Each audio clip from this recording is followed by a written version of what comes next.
크리스마스 하면 뭔가 특별한 날 같습니다. 저는 개인적으로는 특별한 날에 좀 약한 편입니다. 일상을 살아가자. 이제 이게 저는 조금 더 편안한 이야기인데요. 특별한 날이 있어서 좀 좋은 점도 있습니다. 3.1절에는 대한독립 만세를 외치며 이 나라의 독립이 있음에 감사할 수 있어서 좋고, 광복절에도 그래서 좋고, 또 여러 가지 날들이 있잖아요. 추석 때, 설날 때, 이런 명절 때 부모님 배워서 좋고, 또 집안 어르신들한테 결혼은 언제 하냐, 이제 이런 말씀들 들으셔서 좋으실 수도 있겠습니다만은 어쨌든 그렇습니다. 크리스마스도 마찬가지인 것 같습니다. 주님의 오심을 기념하고 주님의 오심을 감사할 수 있어서 좋고, 주님이 오신 이유를 생각해 볼 수 있어서, 그렇게 그 이유 따라서 살아갈 수 있는 계기가, 터닝 포인트가 될 수 있어서 참 좋은 것 같습니다. 그런 은혜가 오늘 저와 여러분들 가운데 있기를 소원합니다. 저는 어릴 때 이 만화를 참 많이 봤어요. TV를 보면서 매너에 대해서 배우고 이제 이런 그런 만화 있지 않습니까? 세계 고전 명작 만화 이제 이런 거 많이 봤는데, 기억나는 명작이 2개 있어요. 그래서 오늘은 그 이야기들을 좀 해볼까 합니다. 첫 번째는 뭐냐면 크리스마스 캐럴이라는 겁니다. 알고 계시겠지만 찰스 디킨스라고 하는 사람이 쓴 크리스마스 이야기입니다. 영국 런던에 사는 욕심쟁이 구두쇠 스크루지라고 하는 사람이 등장합니다. 이 사람이 어떤 사람이냐면 그 오랜 친구인 말리라고 하는 사람과 동업을 해서 굉장한 부자가 되었는데, 이 말리가 죽은 날에도, 그 장례식 날에도 그 친구에게 가는 것이 아니라 자기의 일을 최선을 다해서 했던 사람, 돈 벌기에 힘썼던 사람입니다. 그래서 인생에 있어서 최고의 가치라는 것은 돈이라고 생각하는 노인이었습니다. 나눔이나 친절을 베푸는 일은 인생의 손해라고 믿으면서 살아갔습니다. 그래서 매사에 인색하고 야박하기로 정평이 나 있었습니다. 그래서 길거리에 배고픈 거지도 스크루지에게는 구걸을 하지 않았다, 이렇게 이야기를 합니다. 배경은 크리스마스 이브 날이에요. 이 아무리 추운 날에도 그의 사무실은 열기가 없었습니다. 왜냐하면 석탄 하나 불에 떼려고 해도 스크루지가 엄청 눈치를 주기 때문입니다. 그렇게 유난히도 춥던 그 겨울날에 그의 사무실에 조카가 찾아옵니다. 그래서 크리스마스 파티에 초대를 해요. 그런데 그 초대에 매몰차게 거절합니다. 크리스마스가 무슨 날이라고 무슨 파티를 하냐, 이런 이야기죠. 그리고 크리스마스를 맞이해서 기부를 요청하는 사람들 2명도 매몰차게 쫓아냅니다. 그렇게 쫓아내고 스크루지도 늦은 저녁 아무도 없는 집으로 퇴근합니다. 그렇게 돌아가서 잠을 청하려 하는데 유령이 등장합니다. 과거의 유령, 현재의 유령, 미래의 유령이 찾아와서 스크루지의 과거를 보여주고, 스크루지의 현재를 보여주고, 스크루지의 미래를 보여줍니다. 과거의 유령은 스크루지가 어떤 유년기를 보냈는지 보여줘요.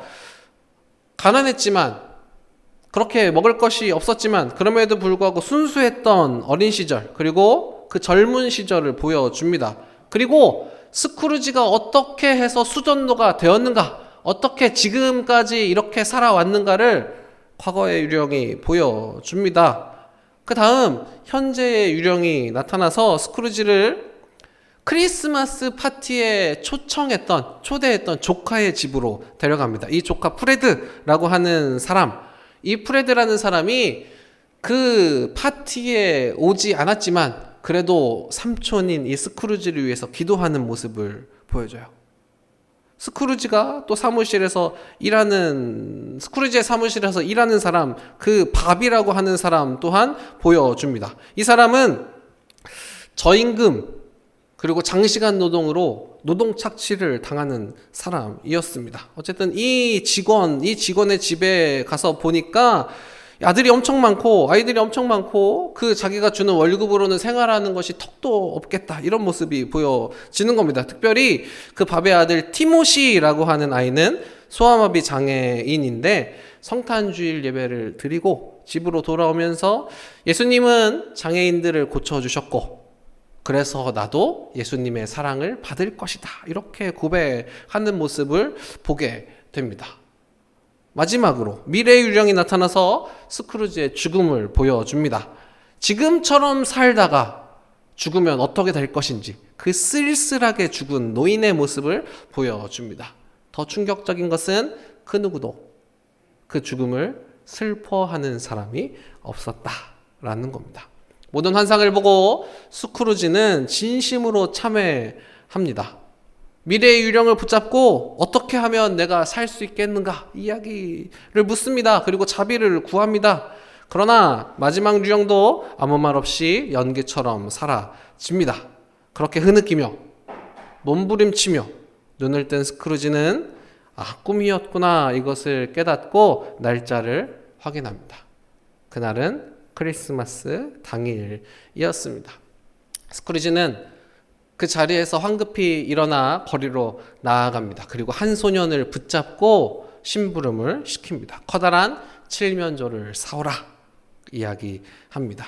그리고 거스름 떠는 그 소년이 갖게 하고 한 가지 부탁을 더 합니다. 그 사온 칠면조, 그 커다란 칠면조를 누가 사왔는지 알리지 말고 자기의 사무실에서 일하는 밥이라고 하는 사람에게 갖다 달라 부탁을 합니다. 그리고 길거리를 돌아다니며 크리스마스 인사를 전하기 시작합니다. 돌아다니는 기부를 받기 원하는 사람들에게도 흔쾌히 기부를 합니다. 그리고 다시 집으로 돌아와서는 수염을 깎고 외출복을 차려입고 자기를 초대했던 조카 프레드의 집을 찾아가서 즐거운 만찬을 즐깁니다. 많은 사람들이 의아해했습니다. 옛말처럼 사람이 변하면 죽는가 보다 생각을 했을 것입니다. 그러나 크리스마스가 지나도 스크루지는 그대로였습니다. 노동착취를 했던 사무원 밥의 월급은 올려주었고 그의 아들 장애인 티모시를 평생 돌보겠다고 그렇게 돕겠다고 약속합니다. 그리고 사무실에 추운 날은 불을 피울 수 있게 허락해 줍니다. 그렇게 변화된 삶을 살아갑니다. 이것이 크리스마스 캐롤의 이야기입니다. 두 번째 크리스마스 명작 동화는 크리스마스 선물이라고 하는 소설입니다. 1906년에 발표한 오헨리의 단편 소설입니다. 그런데 제가 이 설교를 준비하면서 알아보니까 이 소설의 원래 제목은 더 기프트 오브 더 마기라고 돼 있더라고요. 그래서 이제 마기가 영어로 이제 마기고 동방박사라는 뜻이랍니다. 그래서 이 원래 제목은 동방박사의 선물이라는 제목이었다라고 이제 제가 알게 됐습니다. 어쨌든 이 내용은 다 잘 알고 계시는 것처럼 이런 겁니다.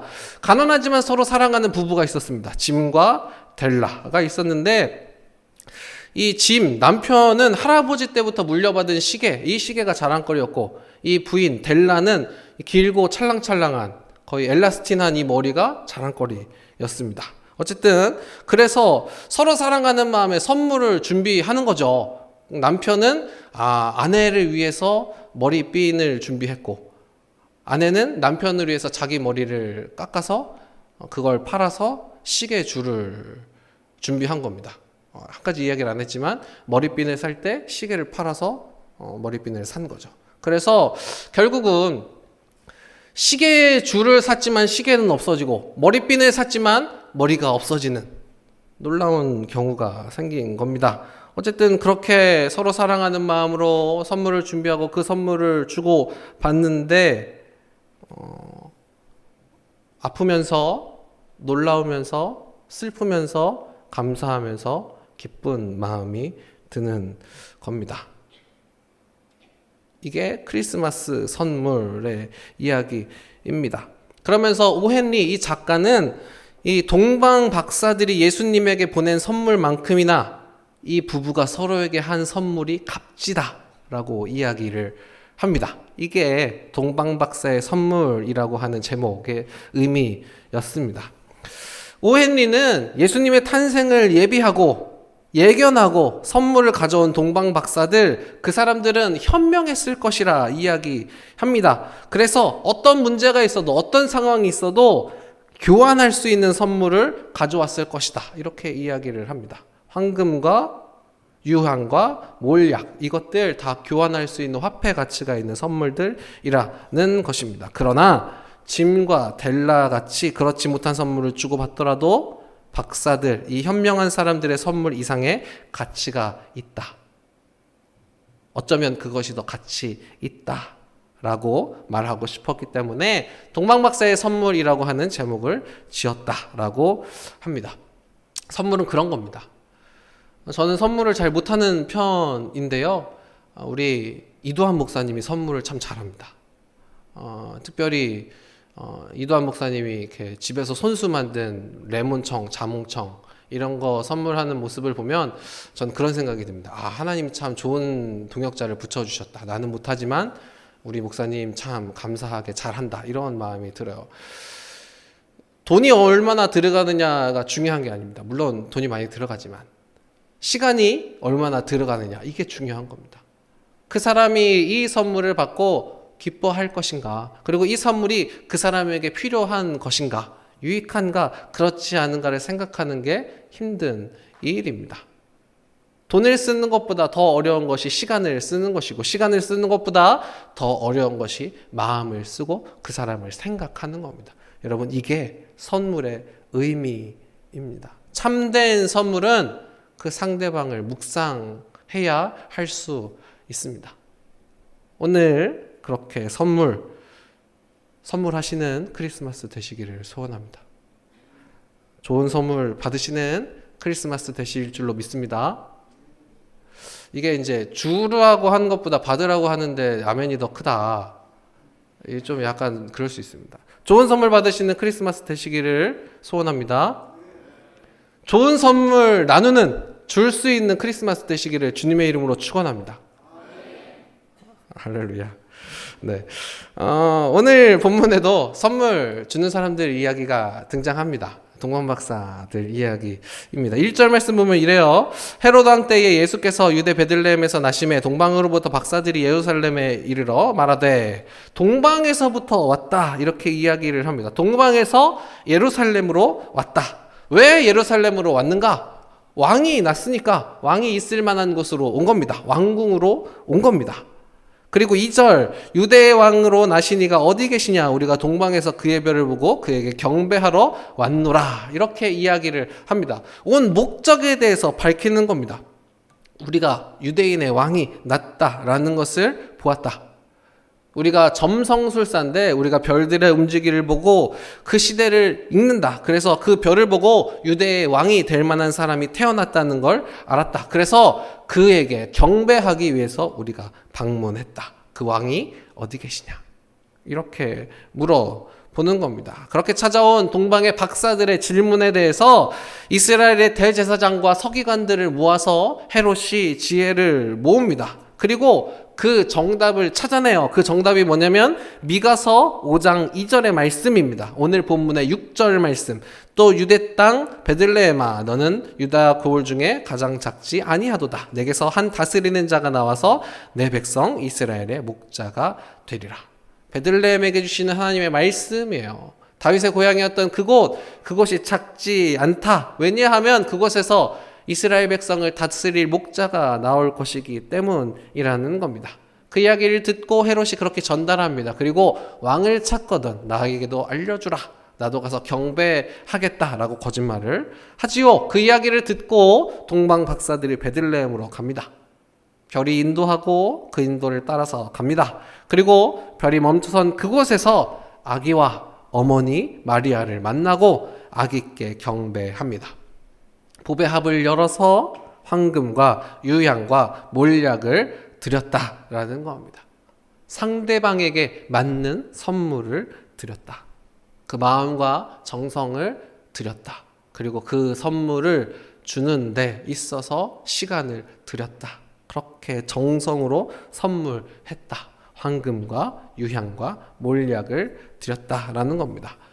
때때로 교회에서 이 말씀을 해석하면서 설교할 때 황금은 그리스도가 왕이심을 나타내고, 유향은 그리스도의 신성을 나타내고, 몰약은 그리스도의 고난을 상징한다고 이야기하기도 합니다. 이렇게 해석할 수도 있습니다. 그런데 이렇게 해석하면 저는 조금은 지나친 상징적인 해석이라고 봅니다.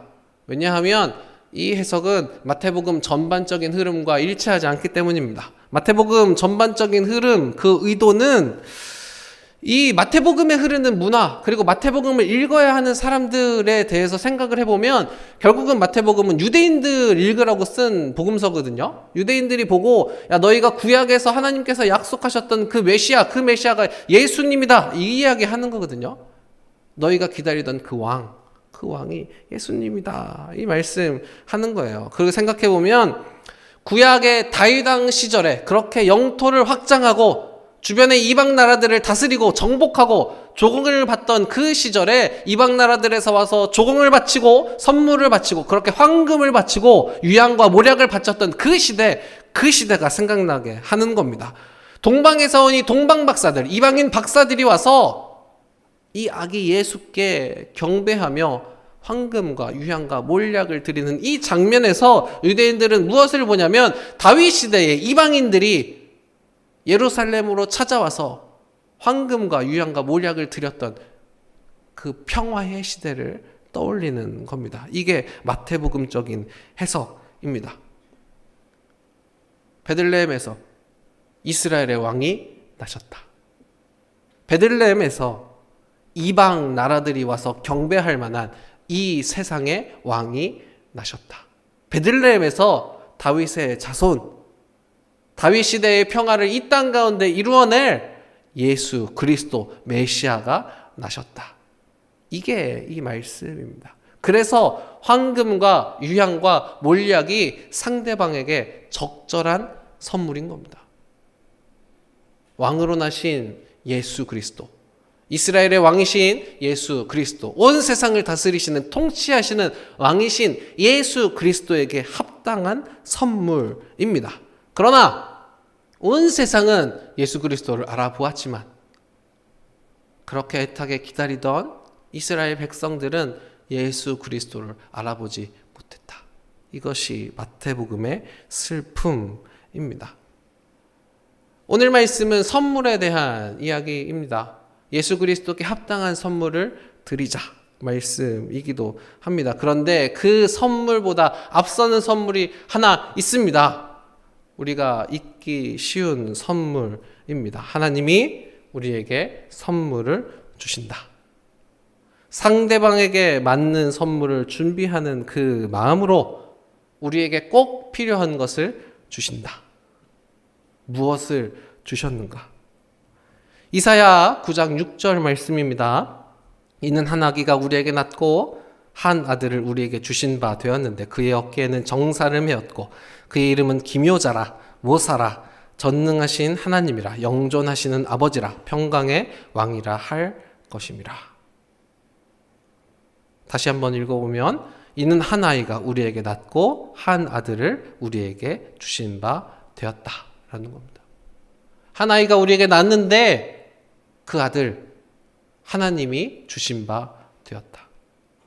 동방 박사들이 선물을 드리기 전에 한 선물이 우리에게 왔는데 한 아이가 우리에게 낳는데 한 아들을 주신 바 되었다라는 겁니다. 그가 바로 예수 그리스도이시라. 다시 1절 말씀.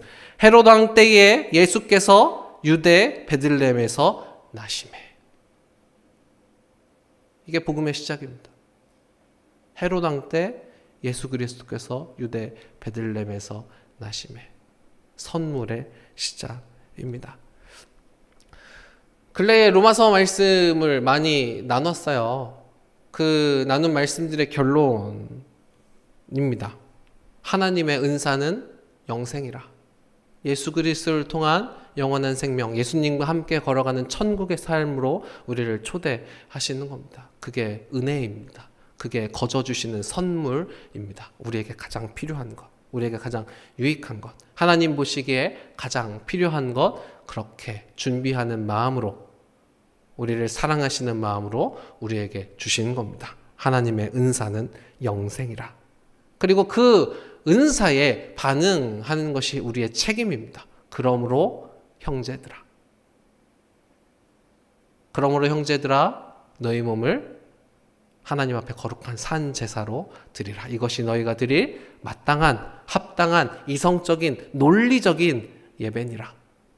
그렇게 하나님 우리에게 말씀하시는 겁니다. 이 시대를 본받는 것이 아니라 하나님의 기쁘시고 온전하시고 거룩하신 뜻을 따라 살아가는 것, 그것이 하나님이 은사로 주신, 하나님이 선물로 주신 예수 그리스도 그 앞에 합당하게 반응하는 우리의 책임이요, 우리의 의무라는 것입니다. 그것이 하나님이 우리에게 구하시는 합당한 예배라. 오늘 그렇게 말씀하십니다. 하나님의 은사는 영생이라. 그러므로 형제들아, 하나님 그렇게 말씀하시는 겁니다. 무엇을 드릴 수 있는가? 황금을 드려야 하는가? 유향을 드려야 하는가? 몰약을 드려야 하는가? 사실 정답은 너를 달라는 겁니다. 그게 하나님의 말씀입니다. 네 전부를 내놔라. 내가 그리스도와 함께 십자가에 못 박혔나니 그런즉 이제는 내가 사는 것이 아니요 내 안에 그리스도께서 사시는 것이라 고백하며 네 전부를 내놔라. 하나님 그렇게 말씀하십니다. 그리고 특별한 날 크리스마스, 이 성탄의 날에 주님의 오심을 기념하며 또한 주님의 오심을 기대하며 우리 가운데 오신 예수 그리스도의 그 발자취를 따라가는 겁니다. 특별히 말씀드립니다. 그 부르심을 따라 살아가는 분들이 많이 계세요. 제가 요즘 들어서 그런 느낌들을 좀 받아요. 내일 모레 영등포 햇살보금자리에 가요. 봉사를 갑니다. 우리 사회봉사팀에서 열심으로 준비하고 있습니다. 그리고 그 준비에 발맞춰서 열심으로 도와주시고 후원해 주시는 분들이 계십니다. 양말 100개를 후원해 주신 분도 계시고 잠바를 100개 후원해 주신 분도 계십니다. 작년 영등포에 갈 때는 100만 원 찬조해 주신 분이 계셨거든요. 그래서 그걸 가지고 히트텍 상의를 사서 한 분 한 분씩 다 나눠드렸습니다. 그런데 이 나눠드리면서 이게 위에만 드리니까 조금 그렇다, 아래도 드릴 수 있으면 좋겠다, 이런 생각을 제가 했는데, 올해는 똑같은 분이, 중요한 게 뭐냐면 누군지 제가 모르는 분입니다. 제가 누군지 모르는 분이 올해는 270만 원을 후원하셨습니다.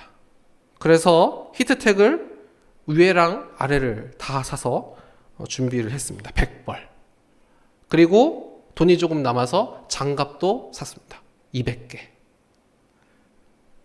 오늘 저녁에 모여서 하나씩 소분해서 담아서 선물 포장을 한다고 합니다. 이게 사회봉사팀이 지금 하고 있는 일입니다.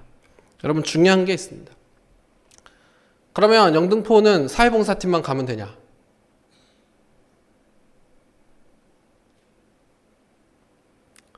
무슨 일을 할 때, 공동체에서 무슨 일을 할 때 참여할 수 있는 상황을 만드는 것까지 하는 게 팀이 하는 겁니다. 임원들도 마찬가지고 리더들도 마찬가지입니다. 거기까지만 하는 겁니다. 실제로 참여하고 실제로 일하는 건 우리 모두의 책임입니다. 솔직하게 얘기하면, 여러분, 크리스마스 낮에 뭐 하십니까? 집에서 나홀로 집에 1편부터 OCN 보실 겁니까? 아니면 크리스마스 이브에 밤새도록 놀고 주무실 겁니까? 그게 크리스마스의 의미와 맞는 삶은 아니라고 저는 생각합니다. 나홀로 집에 있는 게 크리스마스의 의미는 아닙니다. 하나님 홀로 하늘에 계시지 않고 이 땅 가운데 내려오신 것처럼 우리 홀로 있는 게 아니라 마국간에 임하신 예수님처럼 추운 곳으로 갈 수 있는 용기가 저는 있었으면 좋겠습니다. 우리에게 맡겨주신 여러 가지가 있습니다.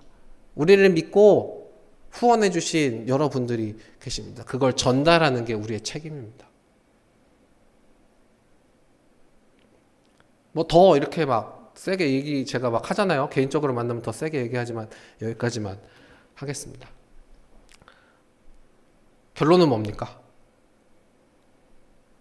화요일 날 2시까지. 이제 여기로 못 오시면 집이 좀 멀다 이러면 이준환 선생님한테 물어보세요. 이제 어디로 가면 되냐? 그럼 3시까지 어디로 오라 이렇게 문자가 갈 겁니다. 크리스마스, 성탄, 예수 그리스도 그 놀라우신 선물, 한 아이가 우리 가운데 낳고 한 아들을 우리 가운데 주신 바 된 그 놀라운 사건의 시간에 예수 그리스도께서 베들레헴 그 추운 곳으로 임하셨던 그 시간에 내가 어디에 있을 것인가? 여러분 결정하십시오. 나 홀로 집에 있을 것인가? 함께 선물 나누러 갈 것인가? 올해는 그렇게 함께 선물을 나누는 성탄절 되기를 소원합니다.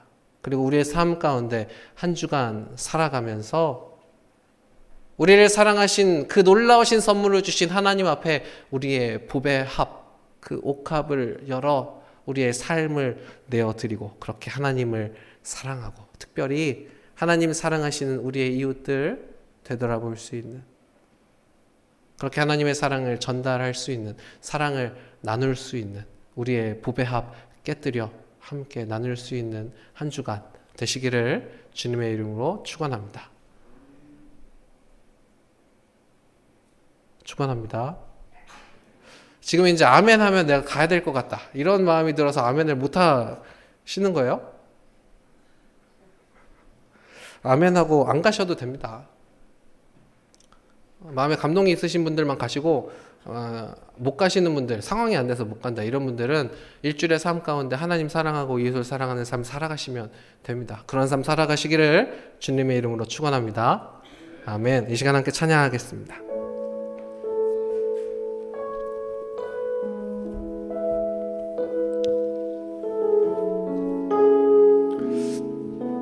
조금 옛날 찬양일 수도 있어요. 근데 제가 좋아하는 찬양입니다. 동방 박사가 그 보배의 합을 주님 앞에 깨어 드렸던 것처럼 주님, 우리도 우리의 보배의 합을 주님 앞에 깨어 드리게 해주십시오. 그렇게 고백하며 그렇게 한 주간의 삶을 결단하며 이 시간 하나님 앞에 함께 찬양하며 나아가도록 하겠습니다. 순전한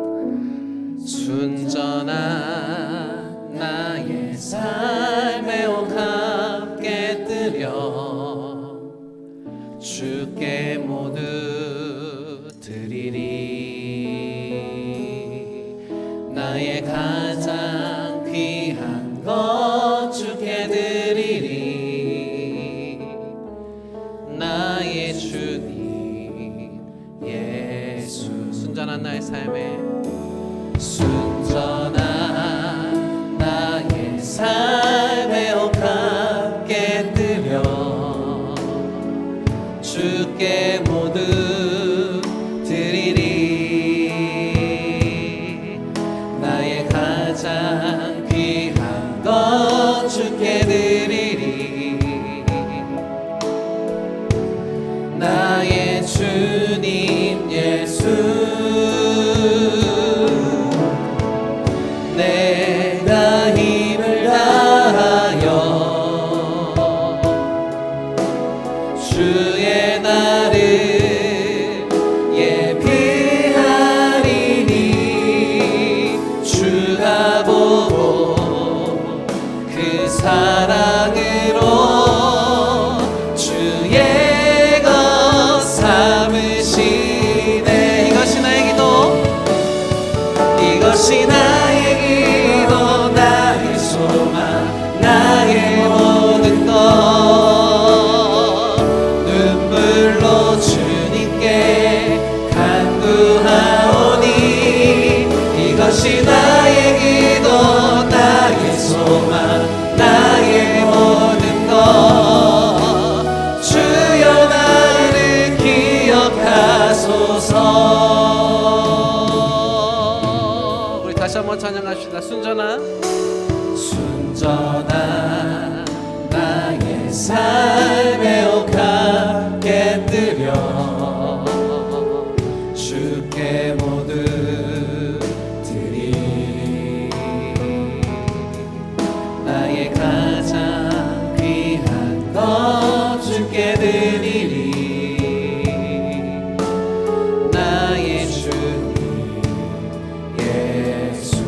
순전한 나의 삶에 순전한 나의 삶에 옥합게 드려 주께 모두 드리리. 나의 가장 귀한 것 주께 드리리. 아멘. 나의 주님 예수, 내가 힘을 다하여 주의 날을 예비하리니. 주가 보고 그 사랑으로 주의 것 삼으시네. 이것이 나의 기도, 이것이 나의 기도, 나의 소망, 나의 모든 것. 눈물로 주님께 간구하오니. 이것이 나의 기도, 나의 소망, 나의 모든 것. 주여 나를 기억하고. 다시 한번 고백하십시다. 이것이 나의 기도, 이것이 나의 기도, 나의 소망, 나의 모든 것. 눈물로 주님께 간구하오니. 이것이 나의 기도, 나의 소망, 나의 모든 것. 주여 나를 기도. 우리 마지막으로 한 번 더 고백하고 기도하겠습니다. 이것이 나의 기도, 이것이 나의 기도, 나의 소망, 나의 모든 것. 눈물로 주님께 간구하오니. 이것이 나의 기도, 나의 소망, 나의 모든 것. 주여 나를 기억하소서.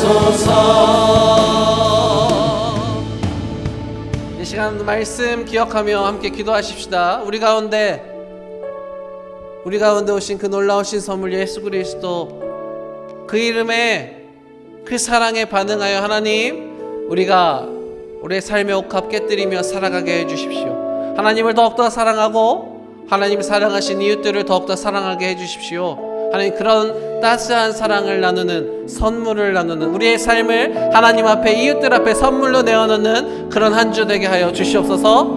우리 기도의 제목 가지고 함께 기도하도록 하겠습니다. 다 같이 기도하겠습니다. 하나님, 우리의 삶 가운데 찾아오셔서 놀라우신 은혜 주심에 감사합니다. 하나님, 우리의 삶 가운데 영생을 선물해 주시옵소서.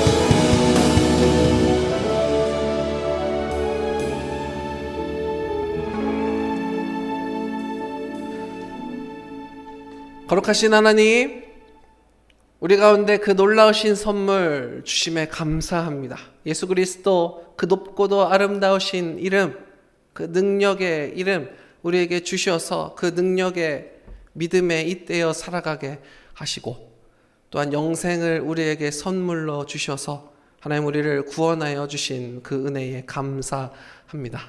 우리가 그 구원받은 사람답게, 하나님의 아들답게, 하나님의 딸답게 살아갈 수 있도록 하여 주시옵시고, 우리의 삶의 옥합 하나님 앞에 깨어드려 그렇게 하나님을 사랑하고 하나님 우리에게 붙여주신 이웃들을 사랑할 수 있는 우리 되게 하여 주시옵소서. 성탄절이 하나님 우리에게도 터닝포인트 되기를 소원합니다. 더욱더 예수 그리스도의 십자가의 길을 따라가는 귀한 계절 되게 하여 주시옵고, 그렇게 우리의 삶을 통해 하나님의 살아계심을 증거하며 하나님의 사랑을 나누며 살아갈 수 있는 거룩한 계절 되게 하여 주시옵소서. 이제는 우리를 위해 이 땅 가운데 오셔서 십자가에 못 박혀 죽으심으로 우리를 구원하여 주시고 부활하셔서 산 소망 되신 우리 구주 예수 그리스도의 그 크신 은혜와 자격 없는 우리를 아들, 딸 삼아주신 하나님 아버지의 한량없는 사랑과 오늘도 끊임없는 탄식으로 우리를 위해 기도하시는 성령님의 감화감동 교통하심이 십자가의 길, 그 거룩한 삶, 선물로 오신 예수 그리스도의 삶을 감사하며 그 선물 나누며 살아가기를 소원하는 여기에 모인 주의 거룩한 자녀들의 머리머리 위에와 또한 모든 삶의 자리, 가정과 직장과 학교와 또한 그들의 사랑이 도달하는 모든 곳 위에 지금부터 영원히 함께 하시기를 축원하옵나이다. 아멘.